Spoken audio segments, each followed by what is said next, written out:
नमस्कार, मेरा नाम है सोनू निगम और स्वागत है आपका हमारे इस यूट्यूब चैनल पे। जैसा कि आपने थंबनेल में देख ही लिया होगा कि इस वीडियो में हम लोग पॉलिटिकल साइंस के मैप के ऊपर जो है डिस्कस करने वाले हैं। कल आपका एग्ज़ाम है 24 मई को और आज हम ये वीडियो ला रहे हैं ताकि एक दिन पहले आप उन सारे क्वेश्चंस को एक बार रिवाइज़ कर लें या देख लें जो मैप के ऊपर जो है पूछे जाते हैं। ज़्यादा समय हम नहीं बिताएंगे, आगे बढ़ते हैं। देखिए, मैंने क्या किया है, जो हमारे चैप्टर्स हैं, सेकंड टर्म का जो चैप्टर है उसका हर एक चैप्टर्स का अलग अलग जो है पीपीटी बना लिया है, जो आपको क्वेश्चन वहाँ से आएंगे। पहला हमारा चैप्टर है सत्ता के नए केंद्र। पहले इसे हम सत्ता के वैकल्पिक केंद्र भी कहते थे। सत्ता के नए केंद्र में कौन कौन से टॉपिक हैं? एक तो यूरोपीय संघ है, चाइना है यानी चीन है, आसियान है, इसके अलावा भारत है, इजराइल है, रशिया है, ब्रिक्स है, शार्क है। बहुत सारा टॉपिक है, बहुत सारा टॉपिक। लेकिन जो सबसे ज़्यादा क्वेश्चन इस चैप्टर से पूछे जाते हैं मैप में, वही यूरोपीय संघ से रिलेटेड। मैंने ये यूरोपीय संघ का एक मैप लिया है, ये मैंने बुक से ही कॉपी किया है। इस मैप में देखिए आप जो है कितनी प्लॉटिंग हो रखी है, 1 2 3 4 5 5 प्लॉटिंग हो रखी है, ठीक।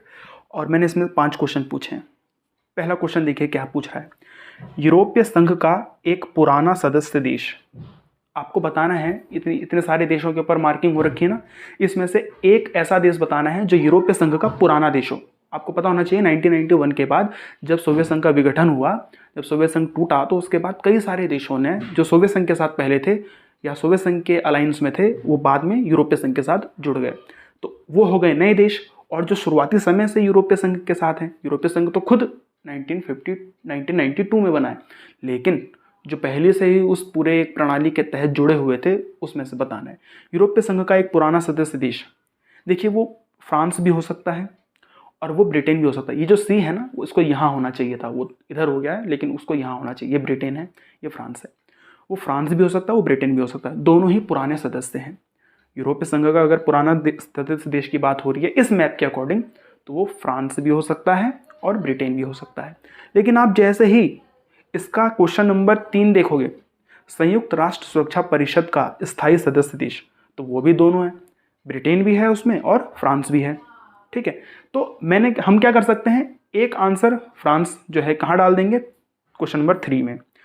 संयुक्त राष्ट्र संघ का सुरक्षा परिषद का स्थायी देश वो कौन है, वो फ्रांस है। और एक पुराना सदस्य देश की अगर बात होगी तो हम क्या बोल देंगे, ब्रिटेन। हालांकि ये इधर जो है आयरलैंड की तरफ मार्किंग है, लेकिन इधर होना चाहिए था ये। खैर, तो पहले का आंसर हमने क्या दिया है, ब्रिटेन, और तीसरे का हमने आंसर क्या दिया है, ये फ्रांस। क्वेश्चन घुमा देते हैं वो लोग। हो सकता है इसकी जगह स्पेन डाल दें, पुराना सदस्य देश स्पेन डाल दें, तो ये स्पेन हो सकता है। स्पेन पुराना सदस्य देश है। यूरोपीय संघ का एक नया सदस्य देश, ये जितने आप, हालांकि मैं अब कलर मैप नहीं लेकर आ पाया, ये जितने भी आपको फेड कलर में दिख रहे हैं ना, ये सारे पुराने सदस्य देश हैं। और ये जो आपको थोड़े डार्क कलर में दिख रहे हैं, ये नए सदस्य देश हैं। ये नया सदस्य देश है, ठीक। वो आप अपनी कॉपी, अपनी बुक में देखिए किसको। अच्छा, यूरोपीय संघ का एक नया सदस्य देश, तो वो ये है, ए, पोलैंड। जर्मनी से बिल्कुल सटा हुआ ये जर्मनी, और जर्मनी से सटा हुआ ये पोलैंड। आपको पता है पोलैंड पहले सोवियत संघ के अलायंस में जुड़ा हुआ था, सोवियत संघ के साथ उसकी संधि थी, लेकिन बाद में जब सोवियत संघ टूटा तो वो उसने किसे ज्वाइन कर लिया, यूरोपीय संघ को ज्वाइन कर लिया। तो ए होगा सेकंड का आंसर, पोलैंड। सुरक्षा परिषद का एक स्थायी सदस्य मैंने आपको बता ही दिया, वो फ्रांस भी हो सकता है, वो ब्रिटेन भी हो सकता है। वह देश जिसने मैस्टीशियस संधि का विरोध किया।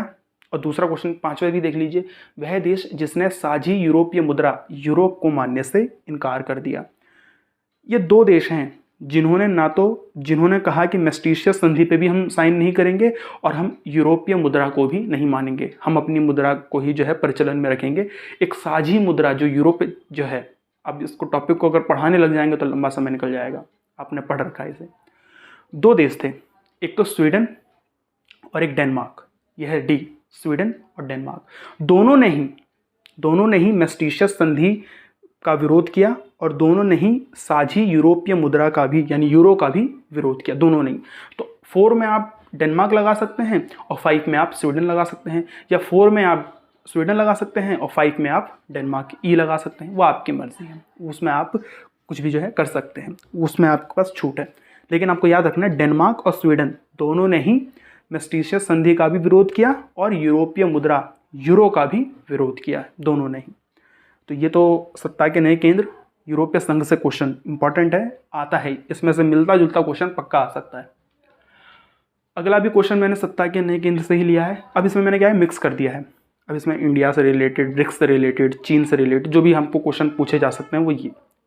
देखिए इसमें 5 प्लॉटिंग है, ए, बी, सी, डी और ई। देखिए बड़े दूर दूर प्लॉटिंग हो रखी है।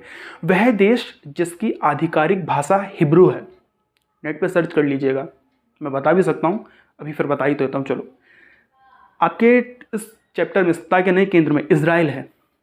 इजराइल की आधिकारिक भाषा क्या है, हिब्रू। तो आपको इसमें इजराइल ढूंढना है। मैप तो आपको पता है ना कैसे लिखते हैं, टेबल बनाते हैं, पहले आपको क्वेश्चन 1 2 3 4 ऐसे सीरियल वाइज लिखना पड़ेगा, फिर आपको लेटर लिखना पड़ेगा, ये जो लेटर्स हैं वो, और फिर उससे संबंधित आपका आंसर। तो वह देश जिसकी आधिकारिक भाषा हिब्रू है वो कौन सा देश है, वो है ये इजराइल, जो मैंने आपको अभी बताया। इजराइल की आधिकारिक भाषा हिब्रू है। अब आपको पता होना चाहिए इजराइल है कहाँ, कहीं आप यहाँ लगा दें या यहाँ लगा दें, यहाँ लगा दें, ऐसा नहीं कर सकते आप। इजराइल यहाँ है, तो आप क्या करेंगे, फर्स्ट सीरियल नंबर 1, फिर लेटर क्या होगा, ई, और आंसर क्या होगा, इजराइल। तो ये आंसर है आपका। कौन सा देश है जिसकी आधिकारिक भाषा हिब्रू है, ई, इजराइल। वह देश जहां शार्क का मुख्यालय है, shark, south Asian association for regional corporation, जिसे हम दक्षेश भी कहते हैं।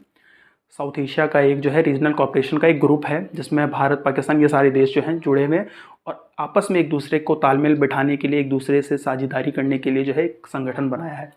शार्क का मुख्यालय कहाँ है, ए में है। ए कौन सा देश है, अगर आप ध्यान से, थोड़ा हो सकता है ज़्यादा अच्छे से दिख ना रहा हो, लेकिन आपको पता होना चाहिए कि कौन सा देश में है शार्क का मुख्यालय, नेपाल में है, काठमांडू में है। तो ये ए जो है वो नेपाल में प्लॉटिंग हो रखी है, ए लिखना है आपको नेपाल में, इंडिया नहीं लगा सकते आप, वो नेपाल में प्लॉटिंग है। ब्रिक्स का एक सदस्य देश, अब ब्रिक्स में 5 देश हैं, ब्राज़ील, रशिया, इंडिया, चाइना और साउथ अफ्रीका। अब इसमें से देख लीजिए, ब्राज़ील, रशिया, इंडिया, चाइना और साउथ अफ्रीका में से कहाँ प्लॉटिंग हो रखी है। चाइना में तो हो नहीं रखी, इंडिया में तो हो नहीं रखी, रशिया में भी नहीं हो रखी, साउथ अफ्रीका में भी नहीं हो रखी, ब्राज़ील में हो रखी है, बी। इसका आंसर क्या होगा, थर्ड का आंसर होगा बी, ब्राज़ील। अब राइमिंग पे मत जाइएगा। तो ब्रिक्स का एक सदस्य देश इसमें से कौन सा है, ये है ब्राज़ील। संयुक्त राष्ट्र संघ के बजट में अंशदान करने के लिहाज से दूसरा सबसे बड़ा देश, सबसे ज़्यादा अंशदान, सबसे ज़्यादा बजट में योगदान कौन देता है, अमेरिका देता है, जहाँ तक मेरा ज्ञान कह रहा है। दूसरे नंबर पे कौन है, दूसरे नंबर पे है जापान। इसका सही आंसर क्या है, जापान। अब इसमें जापान को ढूंढो, तो जापान ये है। देखिए 2 आसपास प्लॉटिंग है, सी और डी के आसपास, लेकिन ये है जापान, ये जापान नहीं है, ये है जापान, डी। तो जापान इसका सही आंसर है। 4 का आंसर क्या होगा, डी, जापान। वह देश जिसके तेज आर्थिक विकास को, नोट करते रहिएगा सारे क्वेश्चन, वह देश जिसके तेज आर्थिक विकास को हान नदी का चमत्कार भी कहा जाता है। हान नदी, कोरिया, दक्षिण कोरिया के अंदर एक नदी है हान नदी, उसके बगल में जो उसका सिएटल, सियोल, मैं नाम भूल गया उसकी राजधानी का, वो राजधानी उसकी बसी हुई है, और उसके आसपास इतना विकास हुआ है कि उस तेज विकास को, साउथ कोरिया के तेज विकास को हान नदी का चमत्कार कहा जाता है। मिरेकल ऑन हान रिवर, इंग्लिश में कहते हैं मिरेकल ऑन हान रिवर, और हिंदी में कहते हैं हान नदी का चमत्कार। ये कहाँ है, साउथ कोरिया में। अब साउथ कोरिया कहाँ है, ये रहा भाई, ऊपर नॉर्थ कोरिया, नीचे साउथ कोरिया, ये आपको देख लेना है। अब साउथ कोरिया क्यों इंपॉर्टेंट है, सत्ता के नए केंद्र में हम साउथ कोरिया भी हमारा एक इंपॉर्टेंट चैप्टर है, मतलब चैप्टर नहीं, टॉपिक है। जापान भी हमारा टॉपिक है, साउथ कोरिया भी हमारा टॉपिक है, जैसे इंडिया, ब्राज़ील, रशिया ये सब है ना, वैसे ही। अच्छा, साउथ कोरिया के बारे में ये हान नदी का चमत्कार देख के जाइए अपनी किताब में, मैं आपको बता देता हूँ। आपका जो पेज नंबर होगा, कहाँ होगा ये, 1 मिनट मुझे दीजिए, ये आपको पेज नंबर 63 पे मिल जाएगा, 63 नीचे बॉक्स, अगर आपकी नई बुक है तो इसका आंसर क्या होगा, वह देश जिसका तेज आर्थिक विकास को हान नदी का चमत्कार भी कहा जाता है, वो कौन सा है, सी, साउथ कोरिया। सैमसंग, हुंडई, ये सब जो कंपनियां हैं, ये सब कहाँ की हैं, साउथ कोरिया की है। आगे बढ़ते हैं। देखिए अगला चैप्टर हमारा है समकालीन दक्षिण एशिया, ये हमारा अगला चैप्टर है सिलेबस का। अब समकालीन दक्षिण एशिया में मैंने देखिए कितनी प्लॉटिंग कर रखी है, 6 प्लॉटिंग कर रखी है, ABCDEF 6। तो जाहिर सी बात है 6 क्वेश्चन होंगे। पहला क्वेश्चन क्या है, वह देश जहां सैनिक शासन व लोकतांत्रिक शासन दोनों ही रहा है। वो देश बताना है आपको जहां सैनिक शासन भी रहा है और लोकतांत्रिक शासन भी रहा है। अब आपको पता है कि वो तो पाकिस्तान भी है, पाकिस्तान में सैनिक शासन भी रहा है और लोकतंत्र भी रहा है। लेकिन ये जो ए है ये बांग्लादेश है, बांग्लादेश में भी भाई लोकतंत्र रहा है और सैनिक शासन रहा है। तब इसमें से हम किसे चुने, अभी हम किसी को नहीं चुनेंगे, हम जानते दोनों चीज़ें, अभी छोड़ देंगे। आगे चलिए, वह देश जहां 2006 के बाद लोकतंत्र पुनः स्थापित हुआ, वो कौन सा देश है जहां 2006 के बाद दोबारा से संसद बहाल होती है, राजतंत्र खत्म होता है, फिर से चुनाव होते हैं? वो है नेपाल। डी में 2006 के बाद जो है दोबारा से लोकतंत्र स्थापित हुआ जब राजा ज्ञानेंद्र ने संसद बहाल की घोषणा की थी। तो डी। तो दूसरे का आंसर क्या है, डी, नेपाल। तीसरा, वह देश जहां अभी भी राजतंत्र है। इसमें से कौन सा ऐसा देश है जहां अभी भी राजतंत्र है? हम सबको पता है साउथ एशिया का, दक्षिण एशिया का एक देश, एकमात्र देश भूटान। ई पे प्लॉटिंग कर रखी है मैंने भूटान की। भूटान वो देश है जहां अभी भी नरेश होते हैं, जहां अभी भी राजा हैं, राजतंत्र है। तो 3 का आंसर क्या है, ई, भूटान। 2005 में सर्वसम्मति से बहुदलीय प्रणाली अपनाने वाला देश।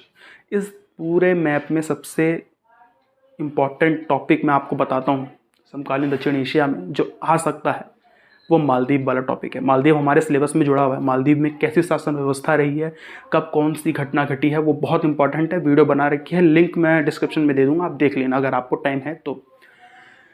2005 में मालदीव के अंदर सभी पार्टियों ने मिलकर सब सहमति से मिलकर, संसद ने सर्वसम्मति से मिलकर वहाँ जो है बहुदलीय प्रणाली, मल्टी पार्टी सिस्टम को अपना लिया था। कौन से देश ने, मालदीव ने। तो चौथे का क्या होगा, बी, मालदीव। देख लीजिएगा आप, मैंने यहाँ लगा दिया मार्किंग में। इस देश को दक्षिण एशिया का भाग नहीं माना जाता। 5 इसमें से एक ऐसा देश जो प्लॉटिंग हो रखी है उसमें से एक ऐसा देश है जिसे हम दक्षिण एशिया का भाग नहीं मानते। किसे नहीं मानते, क्या पाकिस्तान को नहीं मानते, क्या इंडिया को नहीं मानते, किसको नहीं मानते, सी, चाइना को नहीं मानते। अब राइमिंग पे मत जाइएगा, सी से चाइना, ऐसा नहीं होता, वो में हो गया बस इस पे। तो किस देश को हम दक्षिण एशिया का भाग नहीं मानते, चाइना को हम दक्षिण एशिया का भाग नहीं मानते। छठा क्वेश्चन, वह देश जिससे 1971 से पहले पूर्वी पाकिस्तान के नाम से जाना जाता था। हम किस देश को पूर्वी पाकिस्तान कहते थे? आपको पता है जब भारत आज़ाद हुआ तो बंटवारा हुआ था, जब बंटवारा हुआ था तो भारत और पाकिस्तान बने थे, और पाकिस्तान के भी 2 हिस्से थे, एक पश्चिमी पाकिस्तान, एक पूर्वी पाकिस्तान। इसे कहा जाता था पश्चिमी पाकिस्तान और इसे कहा जाता था पूर्वी पाकिस्तान। ये ए वाला जो है क्या है, ये है बांग्लादेश। मैंने कहा था ना अभी हम इसे नहीं करेंगे। वह देश जहाँ सैनिक शासन और लोकतंत्र दोनों ही रहा है, पाकिस्तान में भी रहा है, दोनों ही लोकतंत्र भी रहा है और सैनिक शासन भी रहा है, और बांग्लादेश में भी लोकतंत्र रहा है और सैनिक शासन रहा है। लेकिन ए किस पे चला जाएगा, एफ पे चला जाएगा, पाकिस्तान। फर्स्ट पहला क्वेश्चन किस पे चला जाएगा, एफ पे, पाकिस्तान।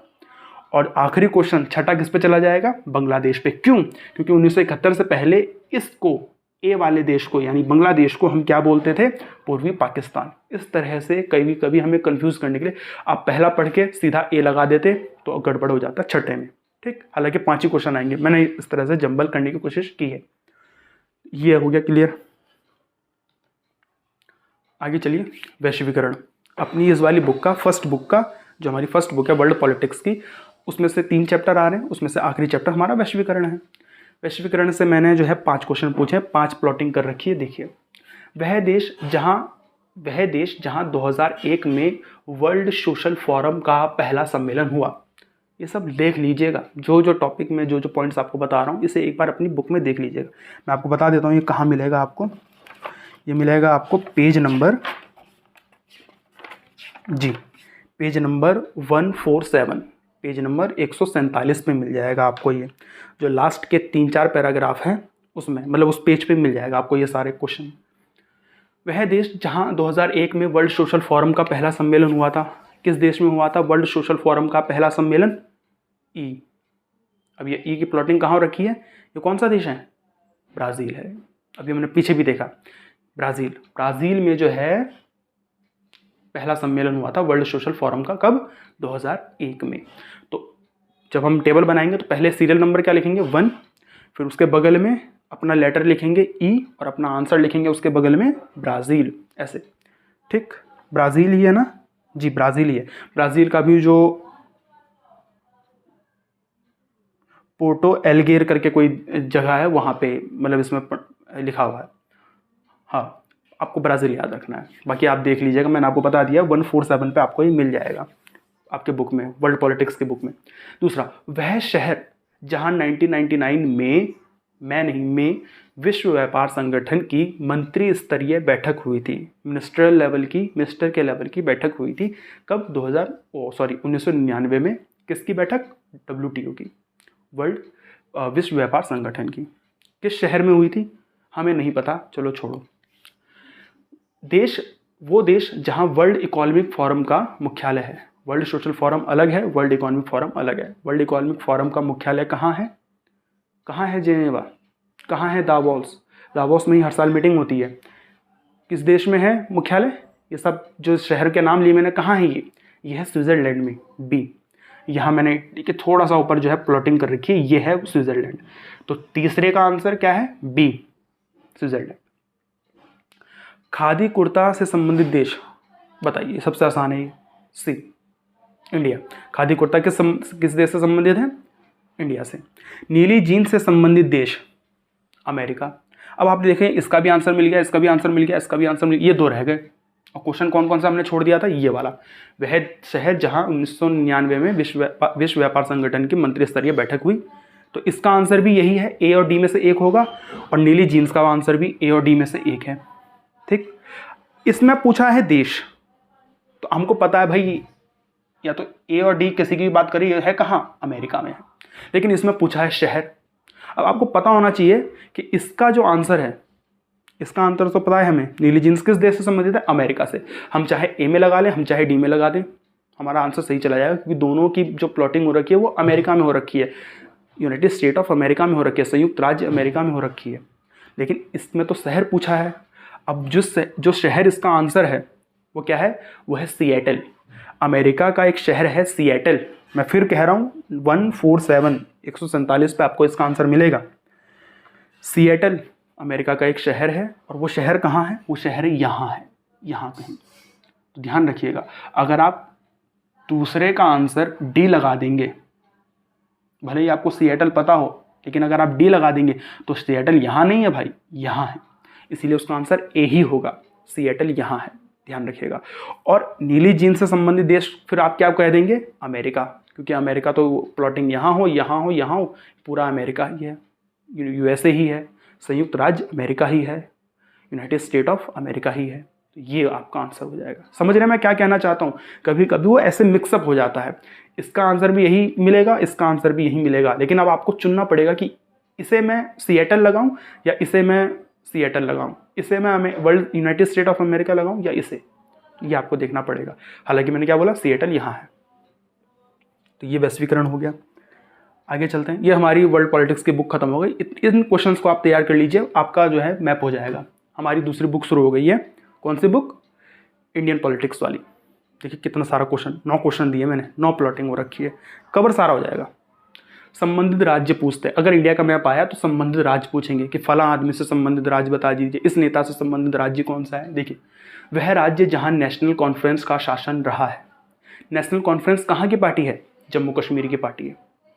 पहला क्वेश्चन आंसर क्या है? जी, जम्मू कश्मीर। नेशनल कॉन्फ्रेंस शेख अब्दुल्ला, उसके बाद फारूक अब्दुल्ला और उसके बाद उनके बेटे उमर अब्दुल्ला, तीनों ही मुख्यमंत्री रहे हैं जम्मू कश्मीर का। अभी ये तो डिवाइडेड पार्ट है, पहले जम्मू कश्मीर ये पूरा हुआ करता था, आपको पता है ना।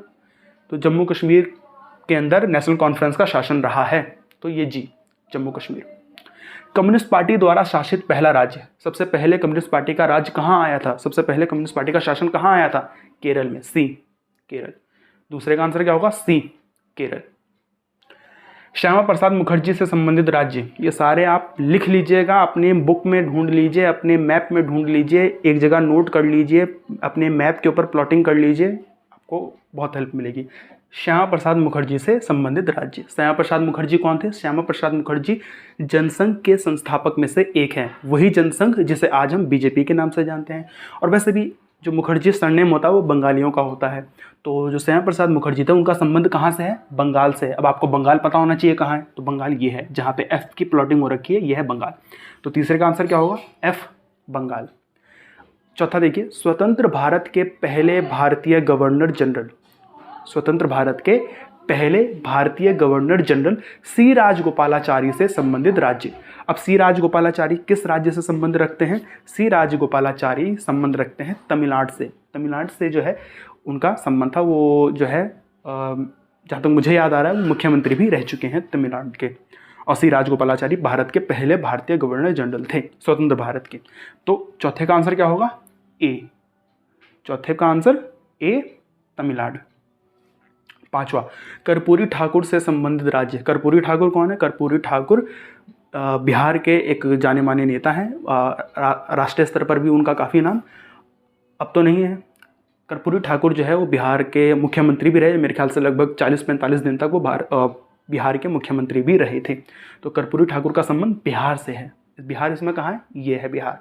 तो पांचवे का आंसर हो जाएगा एच, बिहार। ये सारे क्वेश्चन लिखिए, इनका आंसर लिखिए, इनको प्लॉटिंग करिए मैप में। आप केवल बिहार आंसर अगर आपको पता है उससे काम नहीं बनने वाला, आपको पता होना चाहिए कि इस मैप में बिहार कहाँ है। खैर, छठा क्या है? एस के पाटिल। एस के पाटिल से संबंधित राज्य। अब आपको पता है एस के पाटिल कौन है? एस के पाटिल सिंडिकेट के नेता थे। वही सिंडिकेट जिसने एक ज़माने में कांग्रेस के ऊपर पकड़ बना रखी थी। और इन्हीं सिंडिकेट के 5 नेताओं ने एक ज़माने में इंदिरा गांधी को प्रधानमंत्री भी बनाया था। हालांकि बाद में इंदिरा गांधी ने उसे ही अपनी पार्टी से निकाल दिया और कांग्रेस दो भाग में बट गई थी। खैर, ये सब बात हो जाएगी। एस के पाटिल सिंडिकेट के एक नेता थे। उन 5 सिंडिकेट के नेता में से एक नेता एस के पाटिल भी थे। एस के पाटिल, अब आपको पता है पाटिल जो सरनेम होता है वो मराठी जो महाराष्ट्रियन होते हैं उनका होता है।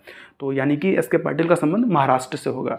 तो जो छठे का आंसर है वो क्या है? बी, ये है महाराष्ट्र, बी, महाराष्ट्र। एस निजलिंगप्पा से संबंधित राज्य। एस निजलिंगप्पा भी सिंडिकेट के ही एक नेता थे। ठीक, मैंने कहा ना सिंडिकेट के नेता। और फिर मैंने कहा कि इंडिया वाले जो मैप आते हैं उसमें नाम दे देते हैं और कहते हैं फला नेता से संबंधित राज्य बताइए। तो एस निजलिंगप्पा का संबंध किस राज्य से था? आई, ये आई है। ये कौन सा राज्य है? कर्नाटक। एस निजलिंगप्पा किस राज्य से संबंध रखते थे? कर्नाटक। और कर्नाटक के मेरे ख्याल से वो मुख्यमंत्री भी रहे, जहाँ तक मुझे याद आ रहा है। आठवें का क्या है? वह सीट जहाँ से इंदिरा गांधी 1970 का लोकसभा चुनाव हार गई। आपको पता है इमरजेंसी के बाद जब 1977 में लोकसभा के चुनाव हुए तो इंदिरा गांधी भी हारी और उनके बेटे संजय गांधी भी हार गए। इंदिरा गांधी कहाँ से चुनाव लड़ती थी? रायबरेली से। तो आपको पता होना चाहिए रायबरेली कहाँ है? इधर कहीं है रायबरेली। तो ये यूपी में है ना रायबरेली, तो यूपी के अंदर प्लॉटिंग हो रखी है कहाँ? ई। तो आठवें का आंसर क्या होगा? ई, रायबरेली। रायबरेली से वो हार गई थी। 9, अटल बिहारी वाजपेयी से संबंधित राज्य। अब अटल बिहारी वाजपेयी से संबंधित राज्य अगर आ जाए तो वो जो है उनका जो संबंध है वो ग्वालियर वगैरह से है। ग्वालियर मध्य प्रदेश में है।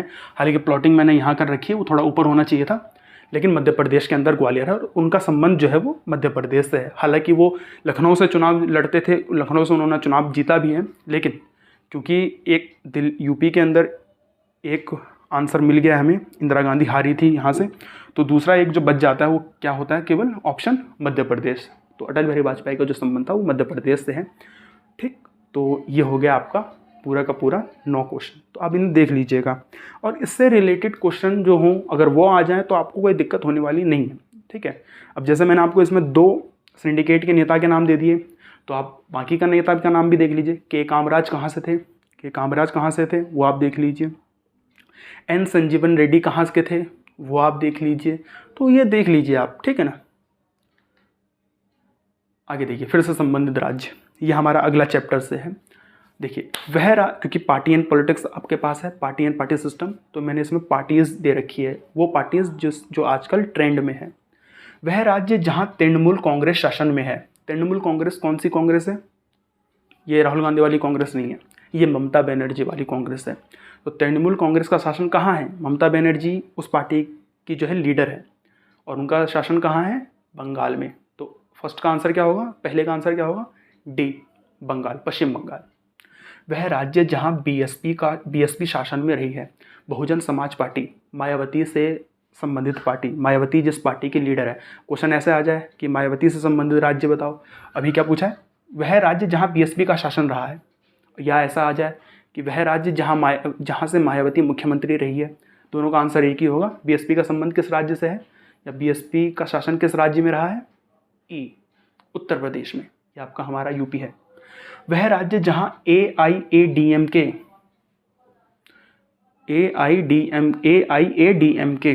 का शासन रहा है, का प्रभाव बहुत ज़्यादा है, वहाँ कंट्रोल इसका बहुत ज़्यादा है, मतलब वहाँ की बहुत बड़ी पार्टी है। कौन से राज्य की है पार्टी, तमिलनाडु की, तमिलनाडु।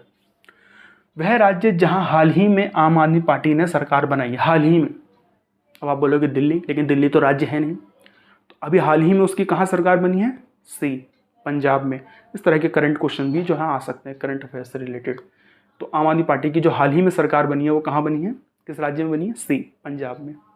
वह राज्य जहाँ शिवसेना का शासन है, शिवसेना का शासन कहाँ है, इस शिवसेना कहाँ की पार्टी है, शिवसेना मुख्य रूप से महाराष्ट्र की पार्टी है, बी महाराष्ट्र में उसका शासन है। पीपल्स डेमोक्रेटिक पार्टी, PDP, पीपल्स डेमोक्रेटिक पार्टी, PDP से संबंधित राज्य, PDP से संबंधित, ओहो इसकी प्लॉटिंग तो हुई नहीं, 5 ही प्लॉटिंग है, छठा क्वेश्चन पूछ लिया है, चलो कोई नहीं, मैं शायद भूल गया लगाना। PDP किस राज्य से संबंधित है, जम्मू कश्मीर से। जम्मू कश्मीर की बहुत प्रमुख पार्टी है, महबूबा मुफ्ती वहाँ सरकार में रही हैं। महबूबा मुफ्ती जो है वो मुफ्ती मोहम्मद सईद की बेटी है, और मुफ्ती मोहम्मद सईद भी जो है जम्मू कश्मीर के मुख्यमंत्री रहे हैं, और महबूबा मुफ्ती भी जो है जम्मू कश्मीर के मुख्यमंत्री रही हैं। मुफ्ती मोहम्मद सईद तो होम मिनिस्टर भी रहे हैं इंडिया के। तो PDP किससे संबंधित है, जम्मू कश्मीर से। तो ये पार्टी और पार्टी से संबंधित राज्य। इस वाले में हमने व्यक्ति से संबंधित देखा राज्य, इसमें मैंने आपको बताया पार्टी से संबंधित राज्य। अगला क्वेश्चन आप देखिए, राज्य, अब फिर से व्यक्ति आ गए यहाँ पे। कुछ क्वेश्चन, इंटरेस्टिंग क्वेश्चन। ये जो चैप्टर है ये हमारा किससे चैप्टर है, इमरजेंसी वाले जो हमारा चैप्टर है उससे रिलेटेड ये क्वेश्चन, ये पूरा मैप है। जयप्रकाश नारायण से संबंधित राज्य। जयप्रकाश नारायण वो व्यक्ति जिसने टोटल रेवोल्यूशन, संपूर्ण क्रांति का नारा दिया, और इमरजेंसी जो शुरू हुई, या इमरजेंसी जिस कारण से शुरू हुई उसके भी शायद ये प्रमुख चेहरा। इमरजेंसी लगने से पहले ये सरकारी विरोधी जो एक आंदोलन था उसका एक चेहरा थे, सरकार विरोधी आंदोलन का चेहरा थे जयप्रकाश नारायण। कहाँ के नेता हैं, इनसे संबंधित राज्य कौन सा है, बिहार। ये बिहार के नेता थे, हालांकि थे तो नेशनल लेवल के लीडर, लेकिन इनका संबंध किस राज्य से है, बिहार से। वह राज्य जहाँ से नक्सलवादी आंदोलन की शुरुआत हुई, नक्सलाइट मूवमेंट जो शुरू हुआ है वो कहाँ से हुआ है, दार्जिलिंग का एक थाना क्षेत्र हुआ करता था, नक्सलवादी नहीं, नक्सलबाड़ी एक क्षेत्र हुआ करता था, थाना क्षेत्र। उस थाने क्षेत्र से जो है ये सब पूरा नक्सलाइट मूवमेंट जो है इंडिया में फैलता है। और दार्जिलिंग जो है वो किस राज्य में है, पश्चिम बंगाल में है। तो जो नक्सलवादी आंदोलन की शुरुआत हुई है वो कहाँ से हुई है, पश्चिम बंगाल, डी से। मोरारजी देसाई से संबंधित राज्य। अब मोरारजी देसाई आपको पता है 1977 में जब इमरजेंसी ख़त्म हुई, नए से चुनाव हुए। 1977 में जब चुनाव हुए, कांग्रेस पार्टी हारी, इंदिरा गांधी हारी, और जनता पार्टी जीती। और जनता पार्टी की तरफ से प्रधानमंत्री कौन बने, मोरारजी देसाई। तो मोरारजी देसाई से संबंधित राज्य गुजरात। जब बॉम्बे प्रांत हुआ करता था ना, ये पूरा एक बॉम्बे प्रांत हुआ करता था जिसमें गुजरात और महाराष्ट्र आया करता था। उस बॉम्बे प्रांत के वो मुख्यमंत्री भी रह चुके हैं। खैर, गुजरात से उनका संबंध है। चौधरी चरण सिंह से संबंधित राज्य। चौधरी चरण सिंह किस राज्य से संबंध रखते थे, यूपी, यूपी।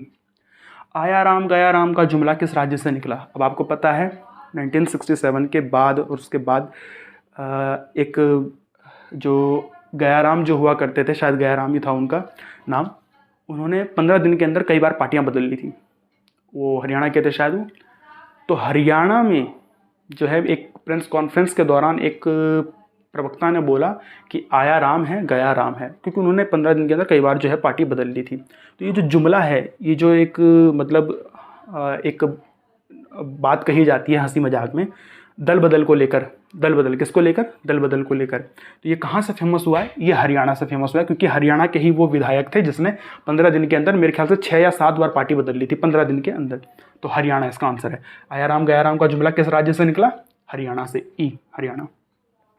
और हरियाणा के कुछ और प्रमुख अगर आप नाम लेंगे जो पॉलिटिक्स में बहुत बड़ा नाम है, तो चौधरी देवीलाल है ना, देवीलाल। फिर से देखिए संबंधित राज्य, और ये मेरे ख्याल से लास्ट PPT होगी हमारी, जो हमारा लास्ट चैप्टर है।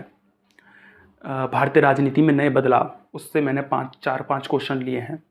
प्रधानमंत्री मोदी ने 2019 में जिस राज्य से अपना चुनाव जीता, किस राज्य से वो चुनाव लड़ते हैं? 2019 में जो उन्होंने लोकसभा का चुनाव लड़ा वो किस राज्य से जीता? सीट कौन सी थी? वाराणसी सीट से वो जीते हैं। वाराणसी किस राज्य में है? उत्तर प्रदेश में है। यहाँ हालांकि प्लॉटिंग इधर होनी चाहिए थी, वाराणसी इधर है, लेकिन आपसे राज्य पूछा है तो डी, उत्तर प्रदेश। वह राज्य जहाँ से राहुल गांधी ने अपना 2019 का लोकसभा चुनाव जीता। याद रखिए 2019 में राहुल गांधी 2 सीटों से लड़े थे चुनाव।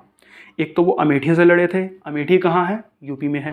और एक वो वायनाड से लड़े थे, वायनाड कहाँ है? केरल में। अमेठी से वो हार गए, 2 सीटों से चुनाव लड़ा था, अमेठी से वो हार गए और वायनाड से वो जीत गए। तो 2 क्वेश्चन आ सकते हैं। ऐसा भी आ सकता है कि राहुल गांधी ने अपना 2019 का लोकसभा चुनाव कहाँ से हारा? तो अमेठी से हारा है, यूपी में है अमेठी, वहाँ से हारा। और कहाँ से जीता? वायनाड से। किस राज्य से जीता? वायनाड। वायनाड कहाँ है? केरल में है। आंसर 2 क्वेश्चन हो गए।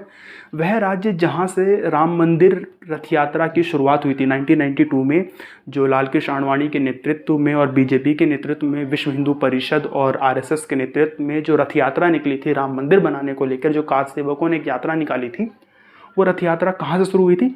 सोमनाथ मंदिर से शुरू हुई थी। और उसका एंड कहाँ होना था? अयोध्या में। तो सोमनाथ मंदिर कहाँ है? सोमनाथ मंदिर गुजरात में है। तो गुजरात से शुरू हुई थी, सी, गुजरात। वह राज्य जहां राजीव गांधी की हत्या कर दी गई। आपको पता है राजीव गांधी चुनाव प्रचार के दौरान तमिलनाडु में थे। तमिलनाडु में फिर एक लिट्टी से संबंधित महिला ने उनको जो है एक शायद हार पहनाया था फूलों का, उसमें शायद बॉम्ब था और वो वहाँ विस्फोट होता है और राजीव गांधी की वहीं जो है मृत्यु हो जाती है। तो राजीव गांधी की मृत्यु जिस राज्य से हुई वो राज्य कौन सा था? वो तमिलनाडु था। अब उसका कारण क्या था वो मैंने आपको चैप्टर में पढ़ाया हुआ है। तो ये जो है हाँ, ख़त्म। ये जो है आप क्वेश्चन जो मैंने आपको बताया, मेरे ख्याल से आधा घंटा 25 मिनट की ये वीडियो होगी, 35 मिनट की भी हो सकती है। एडिट करके इसे थोड़ा छोटा करेंगे। अगर आपने ये वीडियो पूरा देख लिया है तो मैं दावा तो नहीं करूँगा, लेकिन मुझे भरोसा है कि आपका पूरा मैप जो है वो कवर हो जाएगा और एक भी ऐसा क्वेश्चन नहीं होगा मैप में जो आपको परेशान करेगा। बाकी धन्यवाद वीडियो देखने के लिए। कोई सवाल हो तो कमेंट कर दीजिए, वीडियो को लाइक कर लीजिए और चैनल को सब्सक्राइब कर लीजिए। धन्यवाद।